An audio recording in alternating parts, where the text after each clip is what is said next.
Life में गलतियां तो सभी से होती हैं, सिर्फ गलतियों को सुधारना आना चाहिए। नमस्कार, स्वागत है आप सभी का पीएम कंप्यूटर इंस्टीट्यूट में। तो आज की वीडियो में हम जानेंगे the right way to use undo, redo और repeat option in any word processing software. आप में से बहुत सारे लोगों को इन तीनों ऑप्शन के बारे में पता होगा, लेकिन आप शायद राइट वे नहीं जानते होंगे कि कैसे इसे यूज करना है किसी भी वर्ड प्रोसेसिंग सॉफ्टवेयर में डॉक्यूमेंट को बनाते समय। तो इस वीडियो में मैं यही कवर करने वाला हूं, तो वीडियो को एंड तक जरूर देखिएगा। Let's start this video. सबसे पहला ऑप्शन है अनडू। अनडू का सिंपल मतलब होता है बिहाइंड, यानी कि अगर आप डॉक्यूमेंट बनाते समय किसी एक्शन को बिहाइंड करना चाहते, पीछे जाना चाहते हैं, तो अब आप यूज करते हैं अनडू का।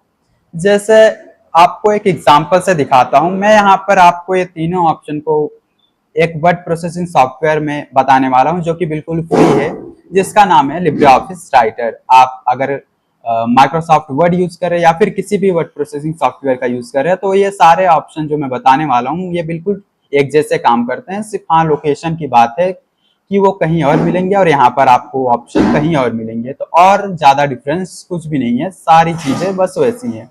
यहाँ पर एक पेज में मैंने एक पैराग्राफ इंसर्ट किया हुआ है और अभी मैं एक जानबूझकर गलती करने वाला हूँ। गलतियां तो होती ही गलती से, लेकिन मैं यहाँ पर जानबूझकर करने वाला हूँ। मैंने यहाँ पर कुछ लाइनों को सिलेक्ट कर लिया। अब सिलेक्ट करने के बाद मैं यहाँ पर अपनी उंगलियों से जानबूझकर ये डिलीट बटन प्रेस करके इसे डिलीट कर देता हूँ। ये तो मैंने जानबूझ के किया, हो सकता है आपसे गलती से हो गया हो। तो अब इसे सही करने के लिए क्या किया जाए? अब मुझे पता तो नहीं है कि कहाँ से मैंने टेक्स्ट को उठाया और कितने टेक्स्ट को मैंने डिलीट किया है, कितने लाइन को डिलीट किया है। अब मुझे इसे वापस लाना हो और मुझे अनडू रीडू ये सारे के बारे में नहीं पता, तो मैं क्या करूंगा? सिंपल मैं क्या करूंगा, इसे डिलीट करूंगा और फिर से टाइप करना स्टार्ट करूंगा। लेकिन आप मेरी वीडियोस को देख रहे हैं, तो आपको ऐसे नहीं करना। आपको क्या करना है, अनडू टूल का यूज करना है। आप कैसे यूज करना है ये देखिए। सबसे पहले आपको ये एडिट मेनू में जाना है। एडिट मेनू में आपको सबसे पहला ऑप्शन अनडू मिल जाएगा। अगर आप माइक्रोसॉफ्ट वर्ड यूज कर रहे हैं तो आप टाइटल बार में जाएंगे और टॉप लेफ्ट कॉर्नर में आपको quick access toolbar area मिलेगा, वहां पर आपको अनडू ऑप्शन मिलेगा। अब आपको क्या करना है, इस अनडू पर क्लिक कर देना है। आप देख सकते हैं जो भी एक्शन हमने लास्ट टाइम परफॉर्म किया था। मैंने क्या परफॉर्म किया था, मैंने टेक्स्ट को डिलीट किया था, तो ये क्या हुआ, रिवर्स हो गया। ठीक है, एक स्टेप हम पीछे आ गए हैं, तो इसलिए यूज किया जाता है। अनडू को पता चल गया होगा। और एक बात आती है, मल्टीपल टाइम क्या अनडू का यूज किया जा सकता है? जी हाँ, मल्टीपल टाइम भी यूज किया जा सकता है। जैसा अब मैं यहाँ पर आपको दिखाता हूँ, मल्टीपल एक्शन परफॉर्म करके उसके बाद उसे रिवर्स ला कर भी। जैसे मैंने इतने टेक्स्ट को सिलेक्ट किया, अब सिलेक्ट करने के बाद मैंने डिलीट कर दिया, ये मेरा एक एक्शन हुआ। उसके बाद मैंने यहाँ से कुछ टेक्स्ट को और सिलेक्ट किया, उसे डिलीट कर दिया, यह दूसरा एक्शन। फिर मैं यहाँ से कुछ टेक्स्ट को सिलेक्ट करता हूँ और यहाँ से डिलीट बटन प्रेस कर देता हूँ, ये मेरा तीसरा एक्शन। यहाँ से सिलेक्ट किया, डिलीट, ये चार एक्शन आपके सामने मैंने अभी परफॉर्म किए हैं। अब मुझे क्या करना है, चारों को वापस लाना है। तो क्या करना पड़ेगा, फिर से हमें एडिट मेनू में जाना है और ये अनडू ऑप्शन यूज करना है। क्या इसका कोई शॉर्टकट नहीं है, हमें बार बार एडिट मेनू में जाना है और वहां से चूज करना है? नहीं, इसका शॉर्टकट भी है। क्या है, कंट्रोल जेड। कैसे यूज करना है, आपको कंट्रोल बटन प्रेस करके रखना है और जेड बटन प्रेस करना है। एक बार हमने प्रेस किया, यहाँ पर आप देख सकते हैं लास्ट वाला एक्शन यानी फोर्थ जो एक्शन था वो वापस टेक्स्ट आ गया है। फिर से एक बार करेंगे, ये थर्ड वाला। फिर से एक बार करेंगे, ये सेकंड वाला। फिर से एक बार करेंगे, ये फर्स्ट वाला। चारों एक्शन आपके यहाँ पर रिवर्स हो चुके हैं, तो इसलिए यूज किया जाता है अनडू का। अब देख लेते हैं रीडू। रीडू मतलब क्या होता है, स्टेप फॉरवर्ड। यानी कि अगर आपने किसी एक्शन को अनडू कर दिया है और आपको देन रियलाइज होता है कि नहीं नहीं, जो हमने किया था अनडू नहीं करना चाहिए था, हमें सही, उस केस में रीडू ऑप्शन का यूज किया जाएगा। जैसे मैं आपको यहाँ पर एक टेक्स्ट लिखकर दिखाता हूं। मैंने लिखा, my friend Rohit is, sorry यहाँ पर मुझे लिखना था my friend Rohit is a good man, लेकिन ये मुझसे गलती हो गई। गलती तो नहीं हुई, मैंने जानबूझ के किया है।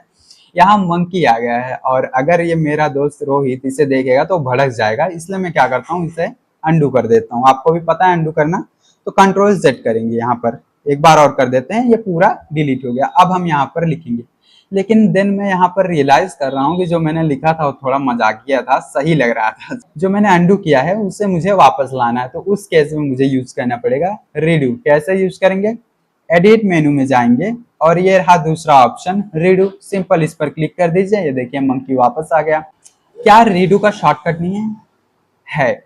मैं आपको दो दो शॉर्टकट बताने वाला हूँ रीडू को यूज करने के लिए। सबसे पहला शॉर्टकट है कंट्रोल वाई। आप कीबोर्ड में सबसे पहले तो इसे हम अंडू कर देते हैं। यहाँ से मैंने इसे अंडू कर दिया। अब मैं आपको इसे रीडू करके दिखाता हूँ। अब रीडू करने के लिए मैं यहाँ पर control Y, control button press करके रखना और वाई बटन प्रेस कर देना। आप देख सकते हैं ये टेक्स्ट वापस आ गया। फिर से मैं इसे कंट्रोल जेड करके अंडू कर देता हूँ। अब मैं दूसरा शॉर्टकट बताता हूँ। दूसरा शॉर्टकट है कंट्रोल शिफ्ट और जेड। आपको कीबोर्ड में कंट्रोल शिफ्ट और जेड बटन प्रेस करना है। आप देख सकते हैं आपका जो भी स्टेप, आपका जो भी एक्शन पीछे गया था वो वापस से आ चुका है। अब अगला ऑप्शन है रिपीट। रिपीट का सिंपल सा मतलब है एक्शंस को रिपीट करना। अगर आप कोई एक्शन परफॉर्म कर रहे हैं, अगर आप चाहते हैं उस एक्शन को रिपीट करना दूसरे टेक्स्ट पर दूसरे ऑब्जेक्ट के साथ, तो रिपीट टूल का यूज किया जाएगा। जैसे आप देख रहे हैं मैंने यहाँ पर एक छोटा सा डॉक्यूमेंट बनाया है। अब मुझे क्या करना है, यहाँ पर आप देखेंगे पहला यहाँ कंप्यूटर, डिजिटल, हाइब्रिड, ऐसे बहुत सारे मैंने हेडिंग्स बनाए हैं। अब मुझे क्या करना है, इन हेडिंग्स को फॉर्मेट करना है। सबसे पहले मैं कंप्यूटर वाली हेडिंग को सिलेक्ट करता हूँ और सिलेक्ट करने के बाद मैंने यहाँ से ये फॉन्ट कलर ऑप्शन से इसे कलर कर दिया। अब कलर करना मतलब कि एक्शन परफॉर्म किया है। अब मुझे क्या करना है, यही एक्शन इस पे भी चाहिए और बाकी जो भी हेडिंग है उस पर भी चाहिए, तो मैंने इसको सिलेक्ट कर लिया। अब सिलेक्ट करने के बाद एक्शन को रिपीट करने के लिए हमें एडिट मेनू में जाना है और ये थर्ड वाला ऑप्शन है रिपीट, इस पर क्लिक कर देना। आप देख सकते हैं वही यहाँ पर एक्शन रिपीट हुआ है, जो कलर इसमें था वही कलर इसमें भी आया है। अब हमें हाइब्रिड में भी चाहिए तो हाइब्रिड को भी सिलेक्ट कर लेते हैं, एडिट पर जाते हैं और रिपीट पर क्लिक कर देते हैं, तो यहाँ पर भी ये वापस से वही एक्शन रिपीट हो गई। लेकिन वहां पर जाना एडिट में, देन इसको चूज करना बहुत टाइम कंज्यूमिंग है। इसके लिए भी शॉर्टकट मैं आपको बता देता हूँ। शॉर्टकट है कंट्रोल शिफ्ट वाई। आपको क्या करना है, टेक्स्ट को सिलेक्ट करना है जहां पर एक्शन को रिपीट करना है, उसके बाद कीबोर्ड में कंट्रोल शिफ्ट और वाई बटन प्रेस कर देना है। आप देख सकते हैं यहाँ पर भी वो एक्शन रिपीट हो गई है। अब जहां जहां आपको रिपीट करना है कंट्रोल शिफ्ट वाई करें और एक्शन रिपीट होती हुई चली जाएगी। जैसे एक बार और एक एग्जांपल से समझ लीजिए। जैसा मुझे इस कंटेंट को डिलीट करना है, मैंने इसको सिलेक्ट किया और यहाँ से इसे डिलीट बटन प्रेस करके डिलीट कर दिया। अब ये एक्शन परफॉर्म किया है। अब इसी एक्शन को अगर रिपीट करना हो तो यहाँ से रिपीट कर सकते हैं। जैसे डिजिटल को सिलेक्ट किया और कंट्रोल शिफ्ट वाई, ये भी डिलीट हो गया। हाइब्रिड को सिलेक्ट किया, कंट्रोल शिफ्ट वाई, ये भी डिलीट हो गया। यहाँ से आप सोच रहे होंगे कि भाई डिलीट ही बटन यूज कर लेते तो सही नहीं रहता, लेकिन बात रही मैंने आपको ये टूल के बारे में बताया है। आप अपने अकॉर्डिंग इन टूल का अपने तरीके से यूज कर सकते हैं। ठीक है, तो आज की वीडियो में बस इतना ही। मिलते हैं अगली वीडियो में किसी नए टॉपिक के साथ, तब तक के लिए धन्यवाद।